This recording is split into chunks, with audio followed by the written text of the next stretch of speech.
Muy buenas, me llamo Jorge Guedón y estamos aquí para hacerle una entrevista, o más bien una conversación dinámica con Noel, el doctor Noel Alicea, que es PhD en Neurociencia Cognitiva y Química Cerebral y es el fundador del Instituto Latinoamericano de Neuroaprendizaje. También es fundador y presidente de Pentamind Academy, que nos contará a continuación en qué consiste. Muy buenas, doctor Noel, encantado de tenerle aquí en España.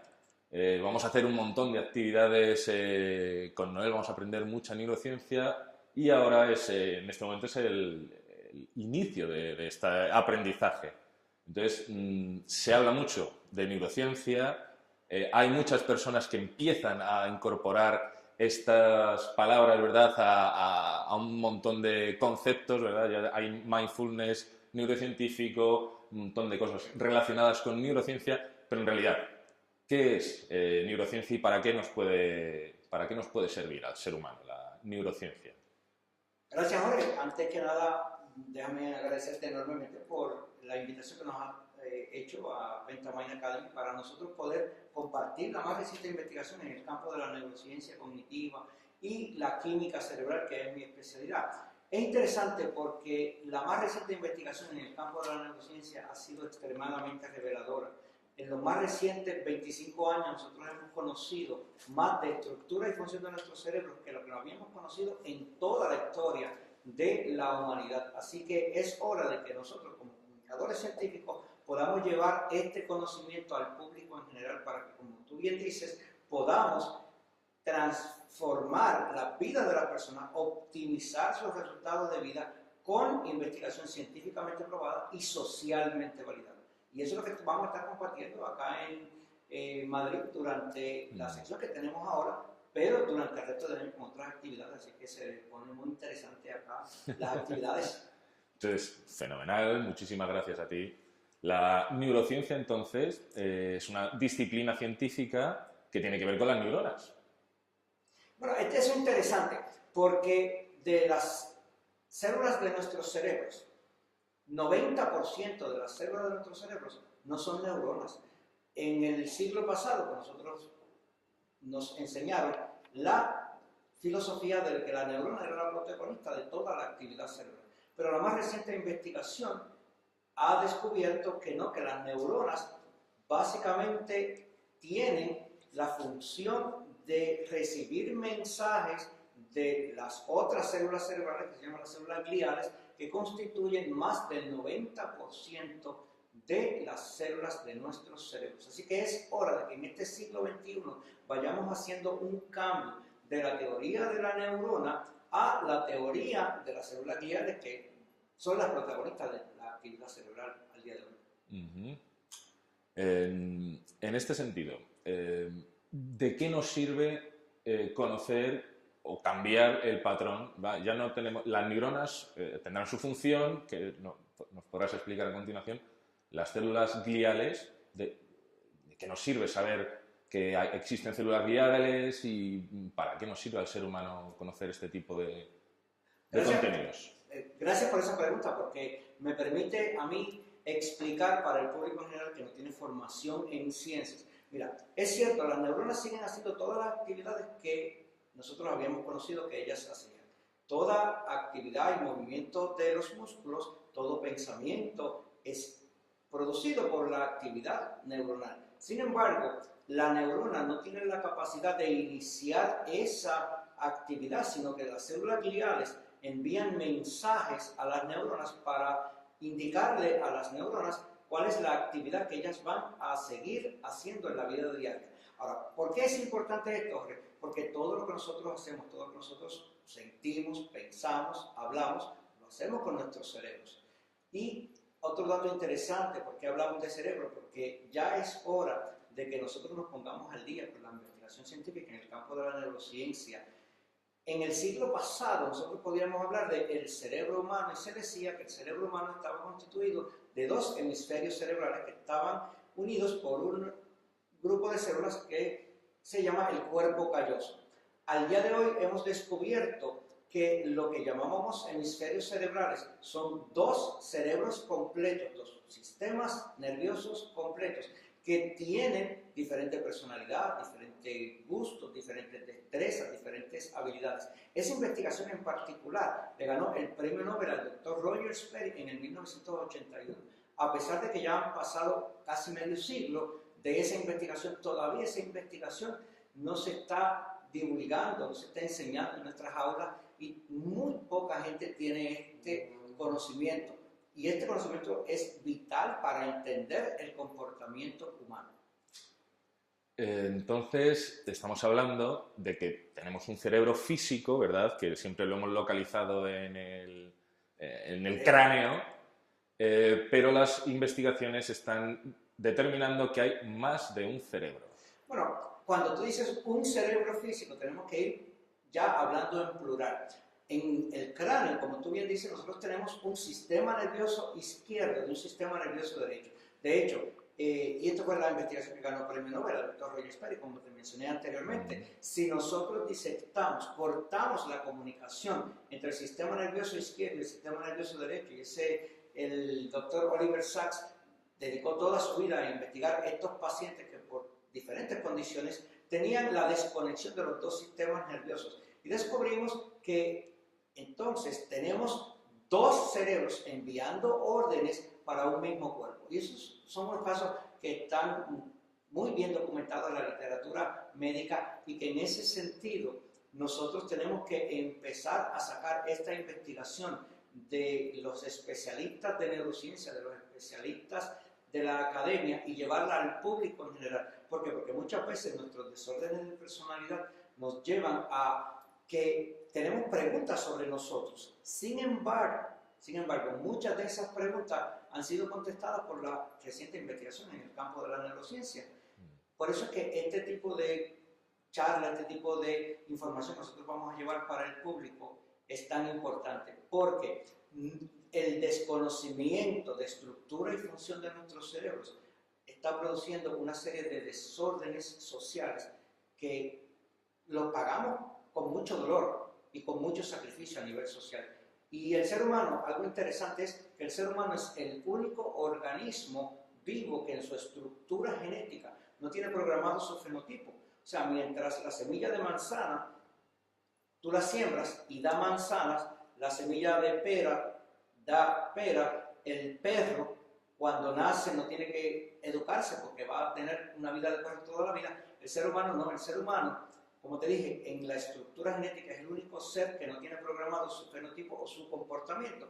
No tan solo eso, sino que el ser humano es el único ser en la naturaleza que es pluripotencial. Nosotros realmente tenemos el poder de convertirnos en aquello que nosotros deseemos y podemos alterar los resultados de vida a voluntad. Nosotros tenemos un enorme poder, pero por ignorancia no lo utilizamos y no podemos optimizar nuestros resultados de vida.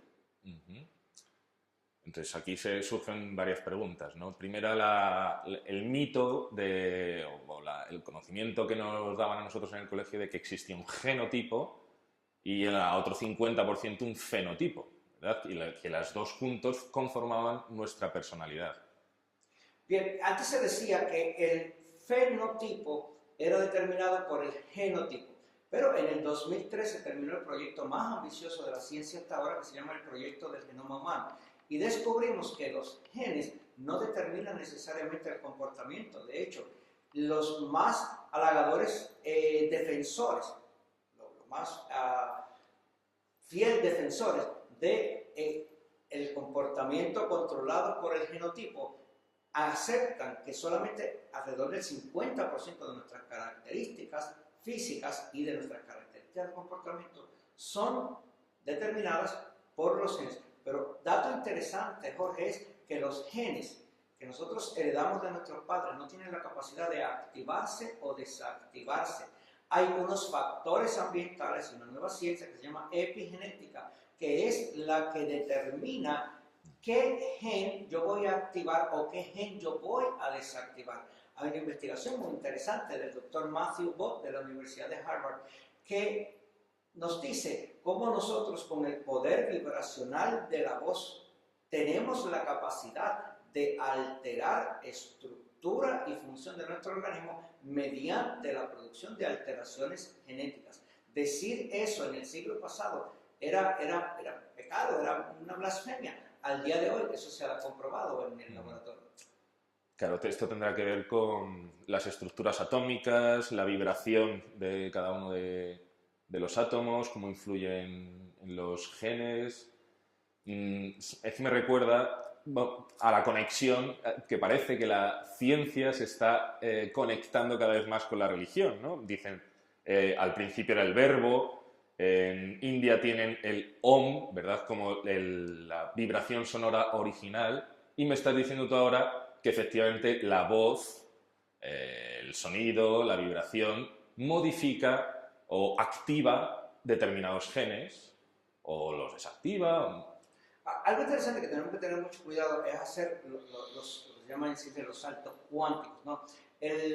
Nosotros en la investigación científica hemos demostrado algunas cosas. Cuando tú mencionas religión, pues no entramos en ese campo, pero sí nosotros estudiamos desde el nivel atómico, de qué átomos está hecho el organismo humano, de qué moléculas está hecho el organismo humano. Y dato interesante es que si nosotros estudiamos un ser humano desde el punto de vista atómico, todos estamos constituidos de los mismos átomos. No tan solo eso, desde el punto de vista molecular, todos estamos constituidos de las mismas moléculas. Ahora, algo muy interesante que la ciencia todavía no hemos podido explicar, cómo esas moléculas se regulan para formar una célula. Y la célula la hemos catalogado como un organismo vivo. Esa definición de vida o no vida es arbitraria. Debiéramos estar hablando, después de la investigación de don Alberto Einstein a principios del siglo pasado, de energía. Los átomos están energizados, las moléculas están energizadas, nuestras células están energizadas. Ahora, nuestras células tienen una particularidad, es que en el núcleo de cada una de nuestras células está un código genético, que lo que te dice es cómo yo voy a utilizar las diferentes moléculas de proteínas para crear un nuevo ser humano. Ahora, como tú bien dices, hay muchas de estos descubrimientos que la ciencia ha venido a corroborar, por tanto, ya pasó del área de la superstición, del área de la religión, al mundo científico. Y el mundo científico tiene una particularidad, es que las cosas tú no tienes que creerlas por fe. Aquí, la ciencia, con el rigor del método científico, te provee unas herramientas que, bien estudiadas, bien aplicadas, tienen el potencial de transformar todos los resultados de vida del ser humano. O sea que la ciencia dice ahora mismo lo que dice a lo mejor la religión budista, que tú te puedes...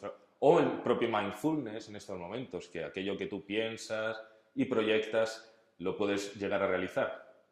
Bueno, nuevamente tenemos que tener mucho cuidado con mezclar en la misma conversación los dos términos, ciencia y religión. Primero porque hay miles de religiones en el mundo con diferentes creencias, con diferentes tradiciones, con diferentes culturas. Sin embargo, hay un solo método científico. Esa es la ventaja, que a diferencia de las religiones que muchas veces enseñan conceptos opuestos, en la ciencia, como primero tiene que ser corroborado sin prejuicios, y esa es la gran ventaja. Posiblemente la religión en los más recientes 6.000 años nunca ha logrado unir a la humanidad.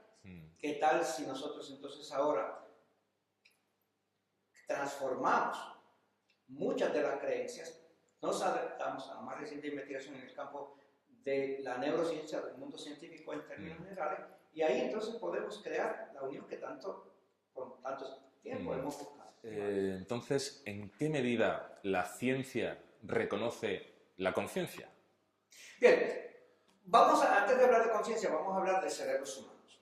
Como dijimos anteriormente, la más reciente investigación en el campo de la neurociencia ha determinado que en el cráneo nosotros no tenemos dos hemisferios, sino que tenemos un sistema nervioso izquierdo y un sistema nervioso derecho.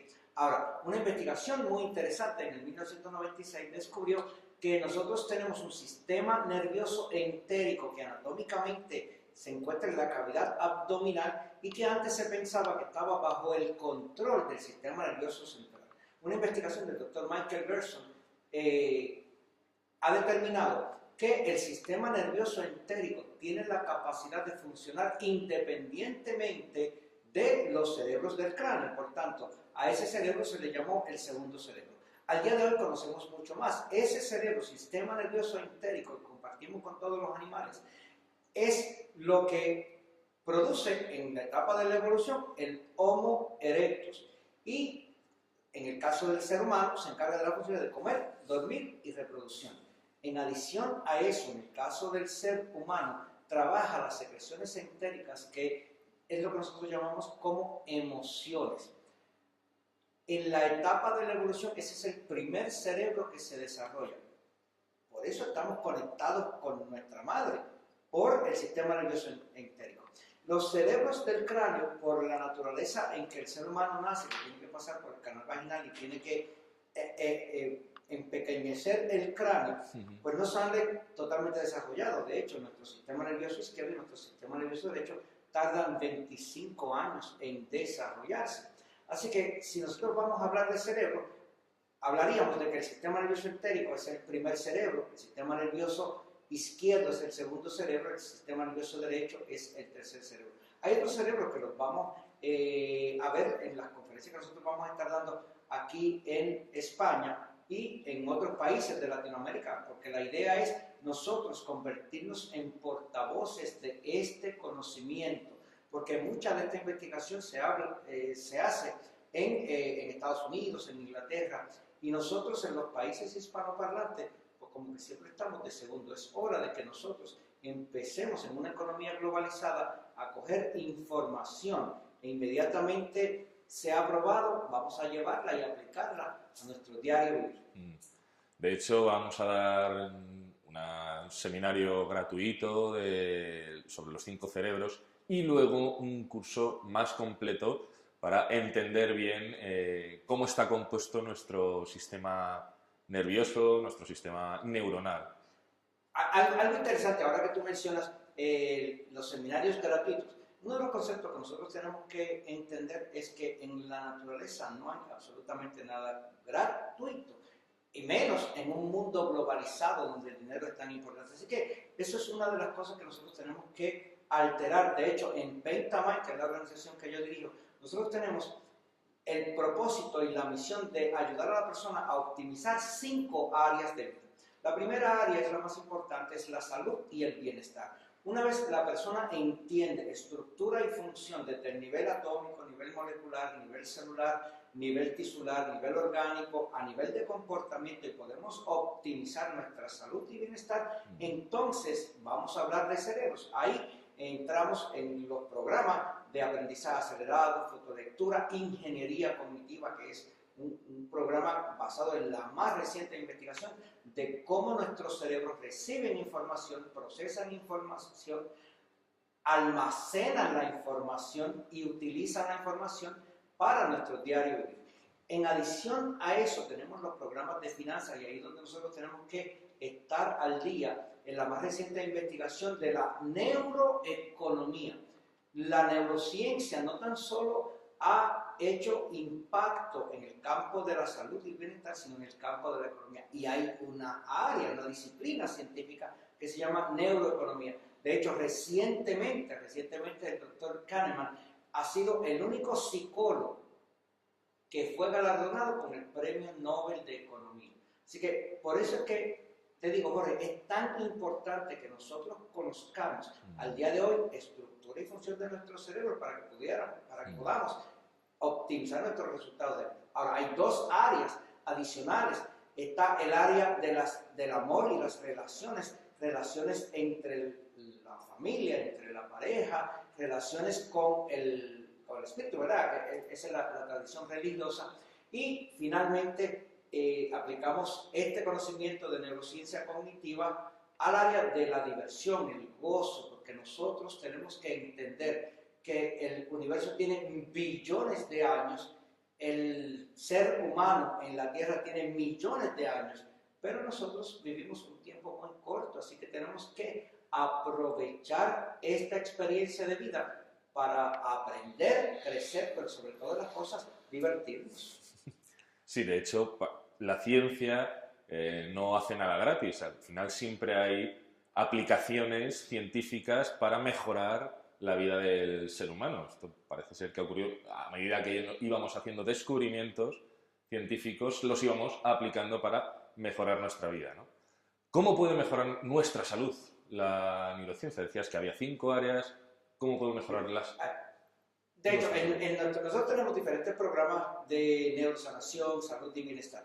Pero hay una investigación muy reciente que acaba de ganar el premio Nobel de Medicina en el 2017, el año pasado. Es la investigación de cronobiología, cómo nosotros tenemos unos genes reloj y genes periodos que regulan la actividad de las células. Le dicen a las células qué hacer y cuándo hacerlo. Nosotros tenemos que entender que las células del cerebro no miran el reloj para cuando tienen que comer, no miran el reloj para cuando tienen que moverse, no miran el reloj para cuando tienen que llevar a cabo alguna función. Las células de nuestro cerebro solamente perciben claridad u oscuridad, eso es todo. Hay periodos de luz o periodos de oscuridad. Dentro de los periodos de luz, la célula está diseñada para cumplir unos procesos.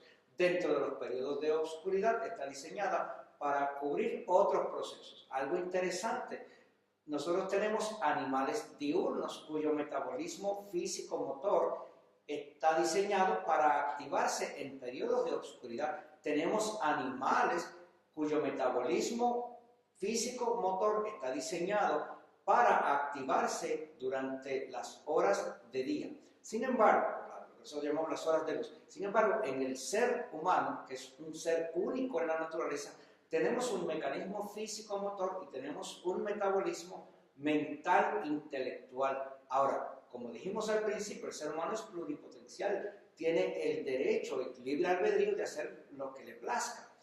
Nosotros podemos violar el ciclo natural y entonces hemos creado soles artificiales y por la noche, en vez de estar horizontal, cerrando la entrada de luz a nuestros cerebros, nos vamos de fiesta en la discoteca.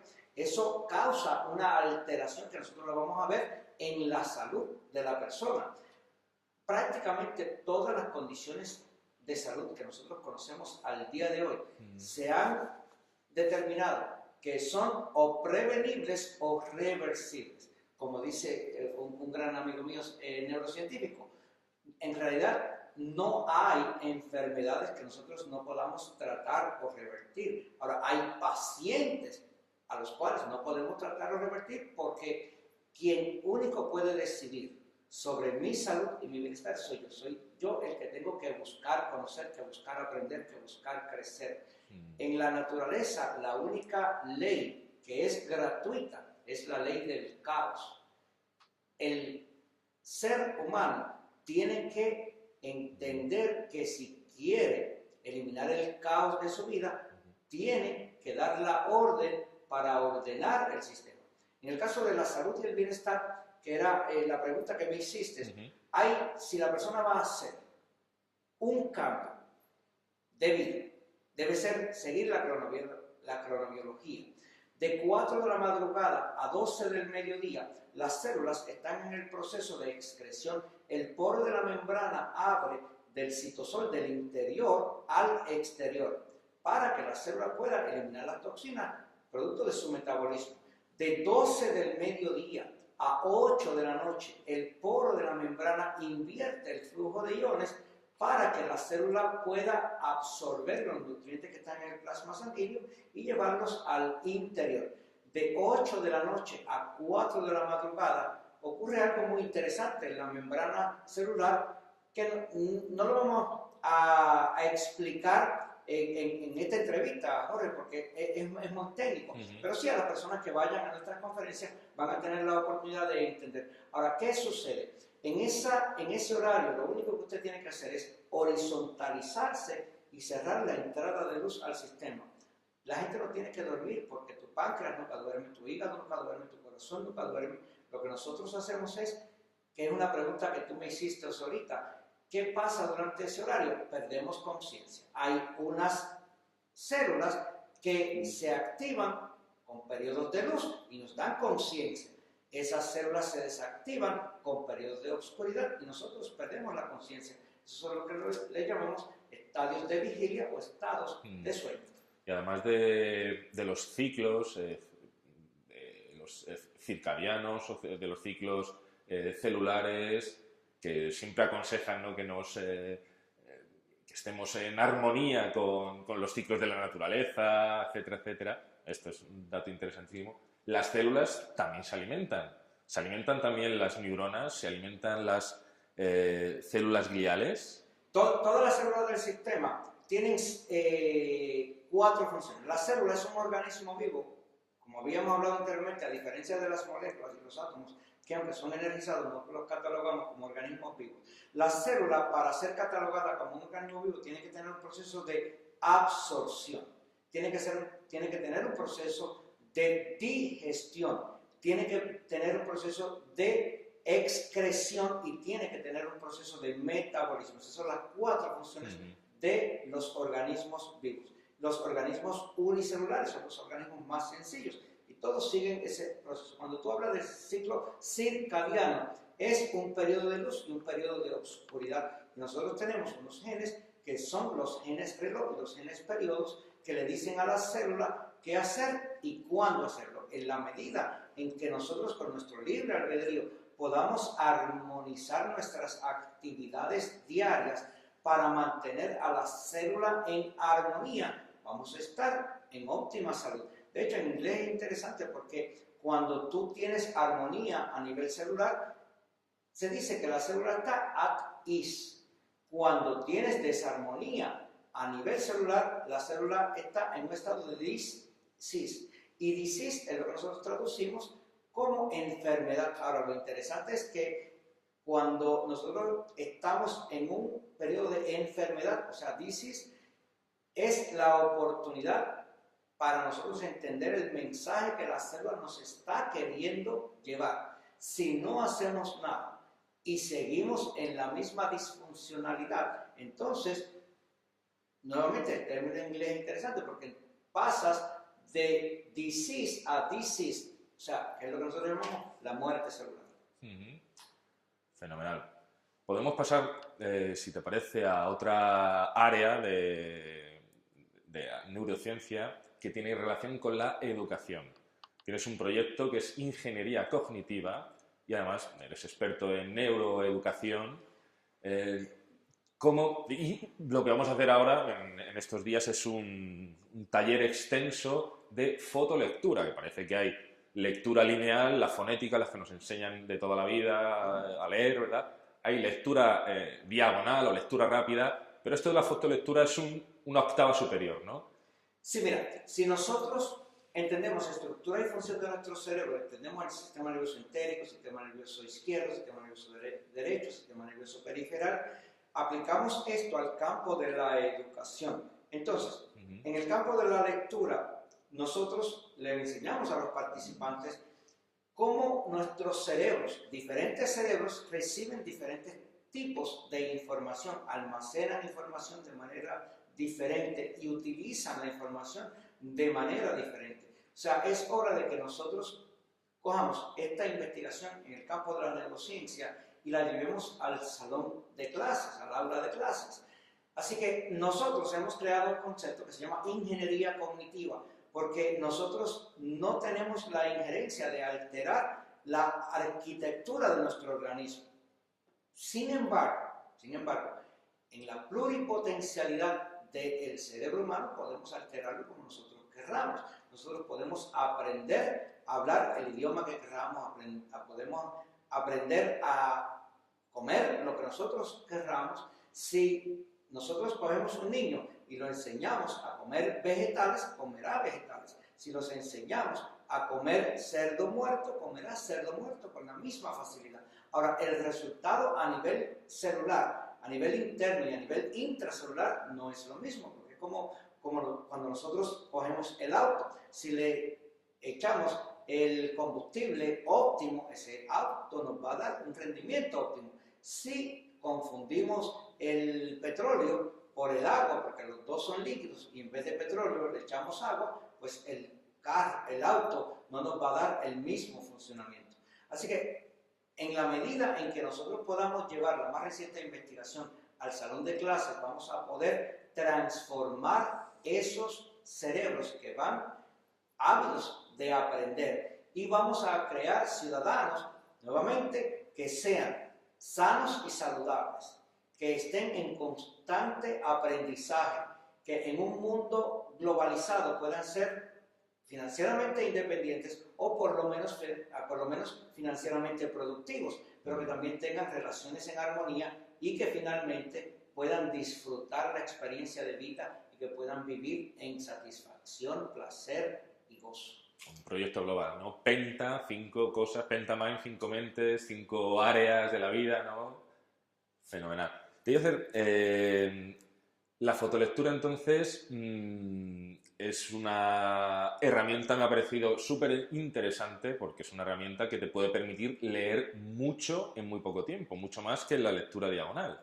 Mira, lo que sucede es que en el campo de la lectura para nosotros los videntes es cómo nuestros ojos reciben la información. Ahora, nosotros tenemos 3 procesadores de lectura en nuestro cerebro. Tenemos un procesador verbal, que es el que utiliza la fonética. Entonces nosotros vemos un grafema y le añadimos un fonema. Esa es la lectura verbal. Y si nosotros leemos utilizando grafemas, añadiéndole fonemas, pues nuestro procesador del habla puede producir alrededor de 2 palabras por segundo, lo cual nos debe llevar a una lectura de 120 palabras por minuto. Si hacemos una prueba de lectura, la mayoría de la gente, esa es la velocidad que lee. Ahora, las Naciones Unidas, la UNESCO, ha determinado que cualquier persona viviendo en la economía del conocimiento, después de haber tenido 10 años de educación formal, debe estar leyendo, Jorge, al menos 1200 palabras por minuto. Esa velocidad jamás la vamos a poder alcanzar utilizando la fonética en nuestro cerebro, el grafema en fonema. Ahora, tenemos otra velocidad de lectura que se le llama procesamiento visual de lectura. Ahí es la que tú dices. Tenemos el procesamiento lineal, procesamiento diagonal, procesamiento vertical. Pero la capacidad que tiene nuestro cerebro de procesar grafemas también es limitada. Ahí es donde entramos en una investigación muy reciente, final del siglo pasado, donde nuestros cerebros, principalmente el sistema nervioso derecho, tienen la capacidad de captar los grafemas, procesarlos por encima del umbral de la conciencia, almacenar esa información y tener esa información disponible para nuestro cerebro consciente cuando nuestro cerebro consciente tenga la intención de utilizar esa información. Yo llevo 30 años enseñando esto y si algo parece magia, es la fotolectura. Muchas personas piensan que es difícil. No es difícil. En realidad, si nosotros hubiésemos aprendido esa técnica durante los primeros 7 años de formación, jamás hubiésemos querido aprender a utilizar el procesador verbal, porque ese es muy limitado. De hecho, la velocidad verbal, cuando tú empiezas a verbalizar, es el remedio más efectivo que existe para el insomnio. Por eso es que a la mayoría de la gente le da sueño cuando están leyendo. Vamos, a mí me parece magia potaje y voy a estar emocionadísimo, ¿no?, aprendiendo todo esto. Entonces, ¿qué es el mito este?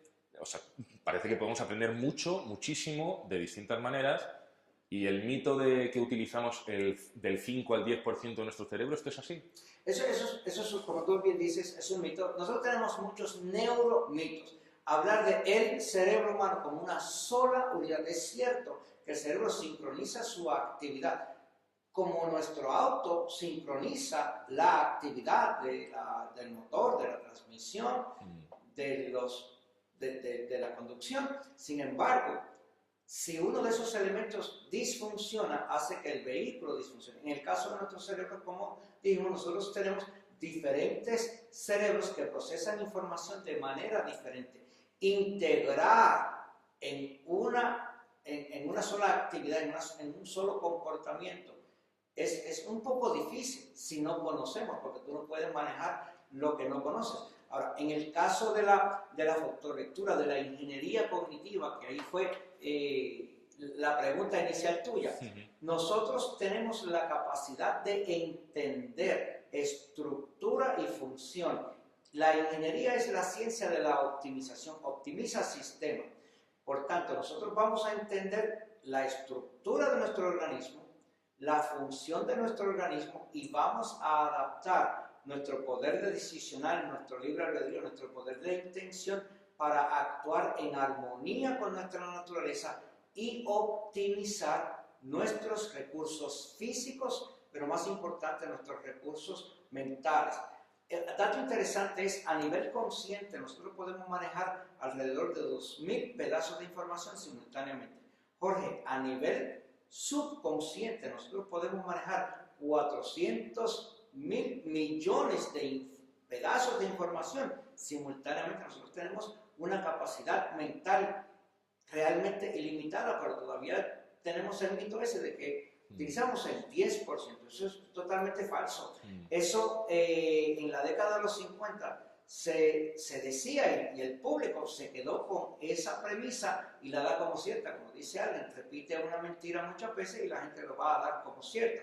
Ahora, dato interesante que fue lo que mencionamos anteriormente, es el hecho de que 90% de las células de nuestros sistemas nerviosos no son neuronas. Por tanto, si consideramos las neuronas y las utilizamos al máximo, bueno, pues entonces sería cierto que utilizamos el 10% de nuestro cerebro, pero no es porque no tengamos otras capacidades, es porque las desconocemos. Ahí donde el aprendizaje continuo y la aplicación de la investigación de laboratorio a el público en general es tan importante para que juntos podamos crear seres más saludables, más excitados por el continuo aprendizaje, y mucho más importante, que podamos disfrutar nuestra experiencia de vida.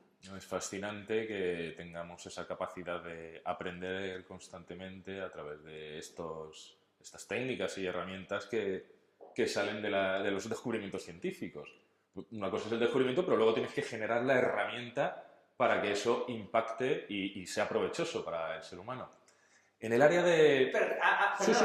Antes de que... Porque hay un punto interesante que a mí me gustaría aclarar. Todas las noches, todos los días, nosotros perdemos alrededor de 1.000 millones de neuronas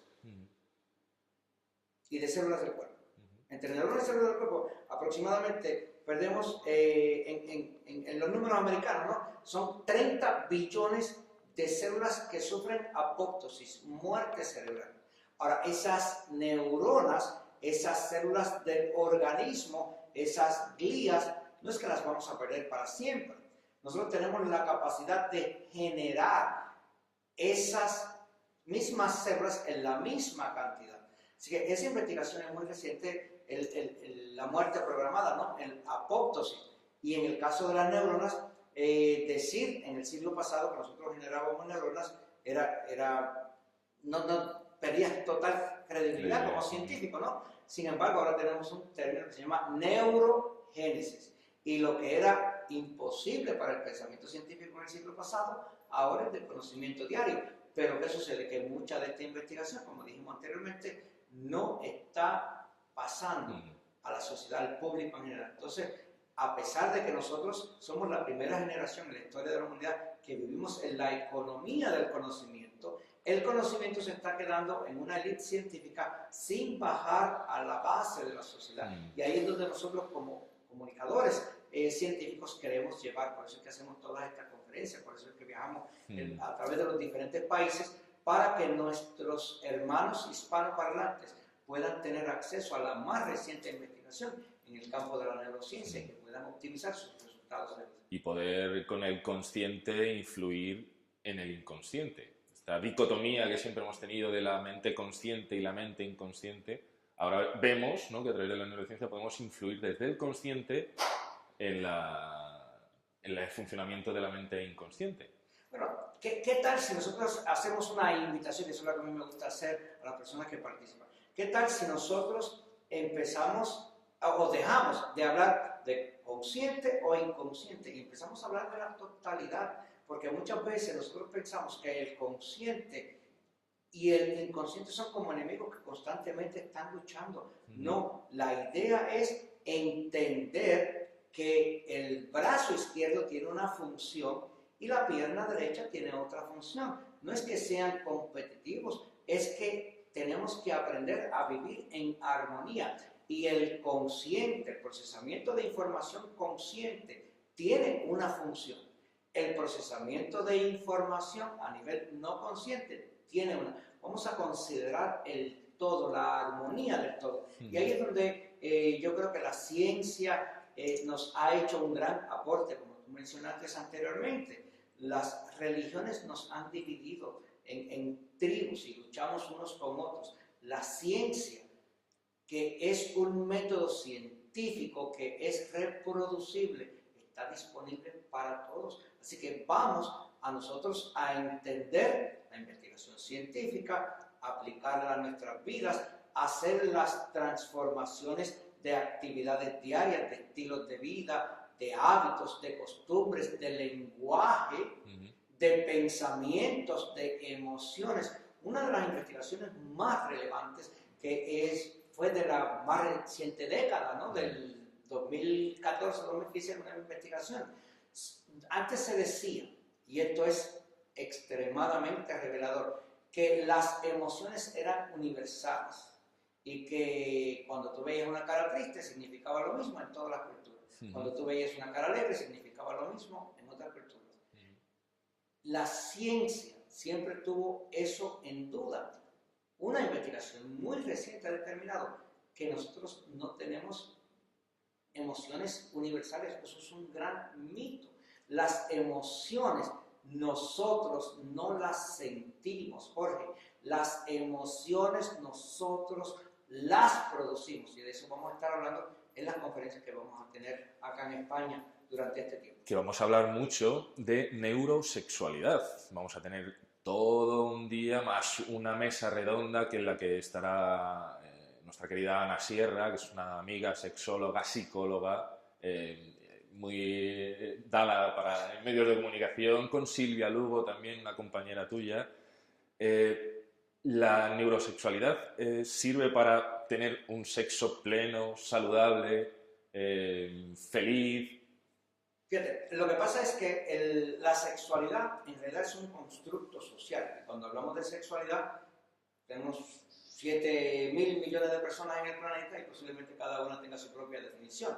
Nosotros vamos a estar compartiendo con profesionales en el campo de la neurociencia, de la sexualidad, de la psicología. Vamos a estar enseñando la más reciente investigación y vamos a enseñar a entender la sexualidad humana desde el punto de vista atómico.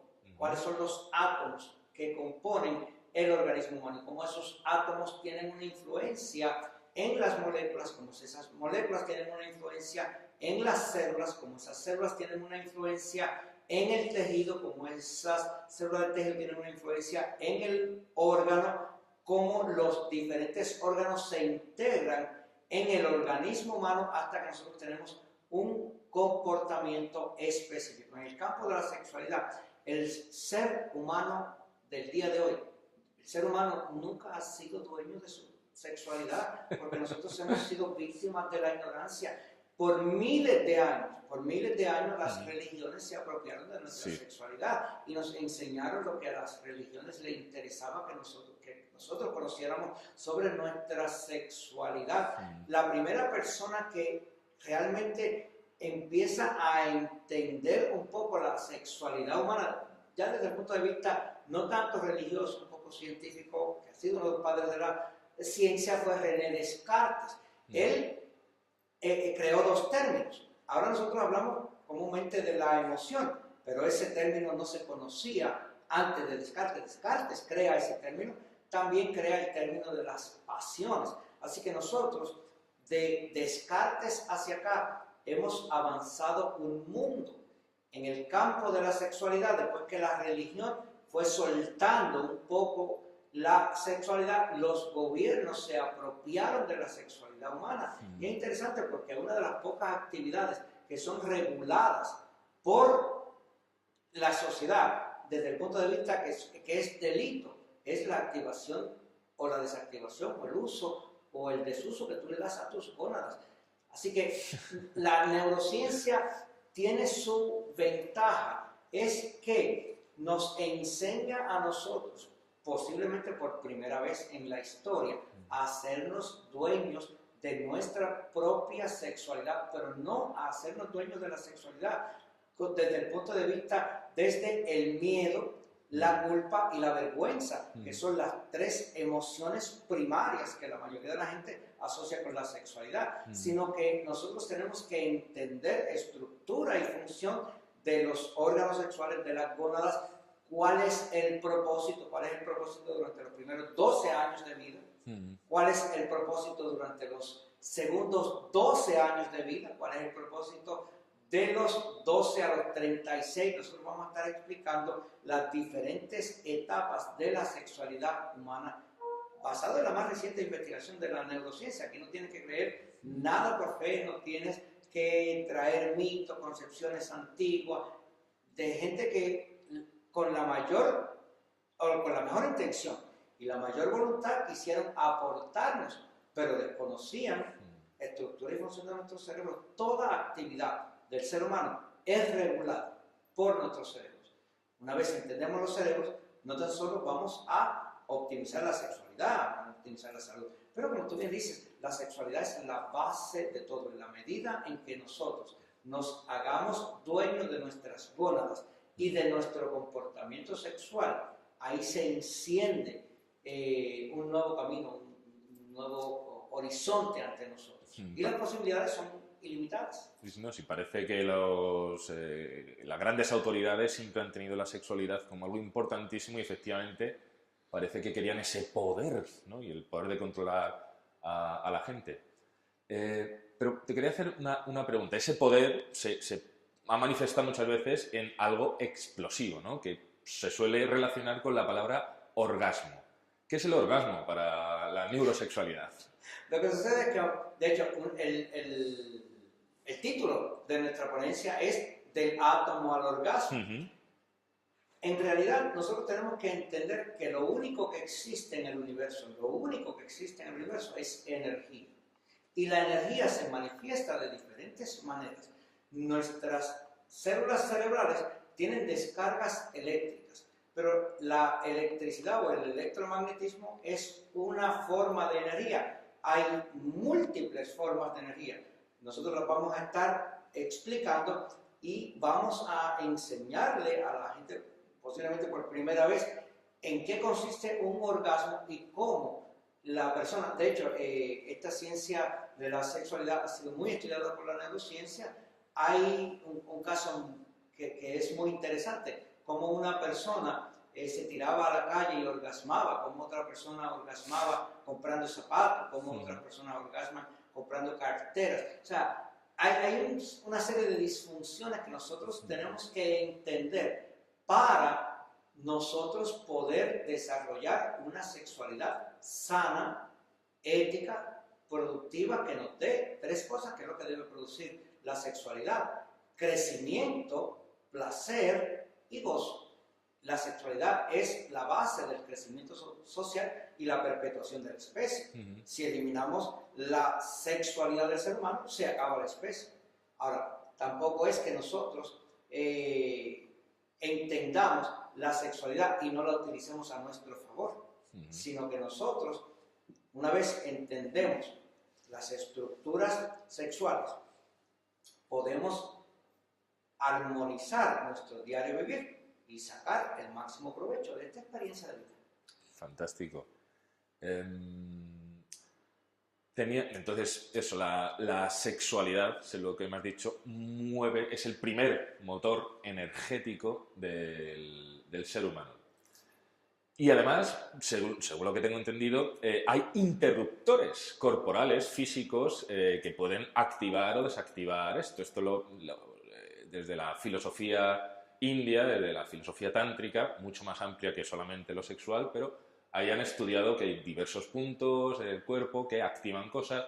También la herencia china, la acupuntura, determina canales energéticos y puntos muy concretos en los que se activan o desactivan cosas. Esto lo corrobora la neurociencia? Fíjate, es interesante porque hay muchos mitos, hay mucha superstición. La neurociencia ha venido a desmistificar el concepto de sexualidad humana. O sea, todos somos productos de 23 cromosomas que nuestra madre aportó, 23 cromosomas que nuestro padre aportó. Esos 23 cromosomas se unieron para producir 23 pares de cromosomas, que fue la primera célula. De esa célula salió la vida. Todos de dos células sexuales, ¿no? Es decir, que somos sexuales por completo. Del espermatozoide, el óvulo son dos células sexuales. De ahí parte todo. Sí. Ahora, interesante, no se consideran células completas, vamos a aclarar, porque son medio células. El óvulo no tiene los 23 cromosomas completos. El óvulo no tiene 23 pares de cromosomas, sino que el óvulo técnicamente es medio célula. El espermatozoide igualmente es medio célula. Por eso que en la escuela, cuando estamos hablando de biología, le enseñamos al niño que una célula de mamá se unió con una célula de papá y formaron una célula. El nene va a la clase de matemática y el maestro de matemática le enseña que 1 más 1 es 2. Y el niño está confundido y dice, como en la biología me enseñan 1 más 1 es 1 y 1 más 1 es 2. Así que el concepto correcto es que es medio célula, técnicamente es medio célula y medio célula. Y entonces ahí armonizamos la matemática y la biología. Medio célula de papá, medio célula de mamá se unieron y crearon 23 pares de cromosomas. Algo interesante que vamos a estar explicando en este concepto de neurosexualidad es cómo esos 23 cromosomas están interactuando. Unos genes se activan, otros se desactivan y durante 40 semanas hay una serie de intercambios muy interesantes que vamos a estar explicando, y una vez sale esa criatura, sale de esa fábrica, que es el vientre materno, que pasa por los próximos 70 años, al menos 70 años, ¿verdad? Pero la sexualidad nos hace realmente inmortales, porque perpetuamos la especie. Tenemos entonces un cuerpo sexual. Esto nos puede proporcionar salud, gozo, placer y, por supuesto, la función reproductiva. Pero estás hablando todo el rato de activar y desactivar. ¿Somos una especie de organismo, un bioordenador? ¿Nos podemos activar o desactivar con puntos concretos de nuestro cuerpo? Bueno, o con pensamientos, a lo mejor, o con... Nos podemos activar en el ámbito, sobre todo, de la sexualidad. Por eso, es bien interesante porque, como dijimos anteriormente, lo único que existe es la energía. En la medida en que nosotros podamos entender la función de nuestras gónadas y que podamos aprovechar este entendimiento para controlar, entender que mediante la activación de las gónadas podemos no tan solo perpetuar la especie, como tú bien dices, podemos optimizar nuestra salud, nuestras funciones cognitivas, para aquellas personas que quieren conectarse a otros planos. La sexualidad es el principio de toda vida y el final de toda vida. Somos seres sexuados, pero como dijimos anteriormente, no hemos sido dueños de nuestra sexualidad y hay demasiadas connotaciones alrededor del sexo, alrededor de la sexualidad. Cada uno tiene su propia definición, cada uno, dependiendo de donde tú naces en el planeta, tienes unas culturas que te controlan. Entonces, si tú naces en África, a lo mejor es bueno andar desnudo por la sabana. Si tú haces lo mismo en Madrid, a lo mejor no es tan bueno andar desnudo por la calle. Así que en ese sentido, nosotros lo que queremos con estos talleres de neurosexualidad es darle a la persona la más reciente investigación, científicamente probada, socialmente validada, que le permita a la persona utilizar con sabiduría su libre albedrío y decidir cuán lejos va a llegar con su sexualidad. Pues suena extraordinariamente bien. Invitamos a todo el mundo a seguir a Noel Alicea porque está constantemente siendo espectacularmente generoso con todos los conocimientos que él tiene y los que va averiguando.